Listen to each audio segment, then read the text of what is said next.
আপনি ভিক্ষা করে ফিরতেছিলেন গ্রামের পথে পথে।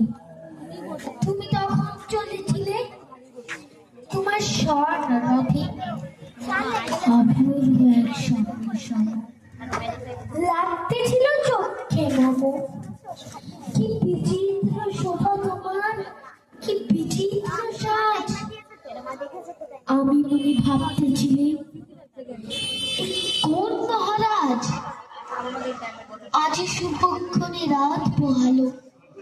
ভেবেছিলেন তবে আজ আমারে দাঁড়ে দাঁড়ে ফিরতে নাহি হবে, বাহির হতে নাহি হতে কাহার দেখা পেলে পথে। চলিতে রথ ধনু ধান্য ছড়াবে দুই ধারে, মুঠা মুঠা করিয়ে নেব নেব বারে বারে। দেখি সহসা রথ থেমে গেল আমার কাছে এসে। আমার মুখবাণীতে নামলে তুমি এসে।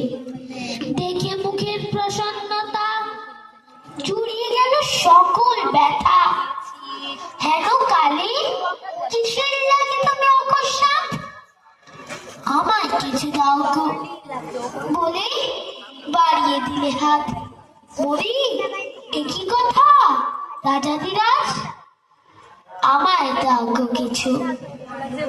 শুনে ক্ষণকালের তরে রইল মাথা নিচু। তোমার কি ভাব আছে ভিখারি ভিক্ষুকের কাছে? এ কেবল কৌতুকের বশে আমায় প্রবঞ্চনা।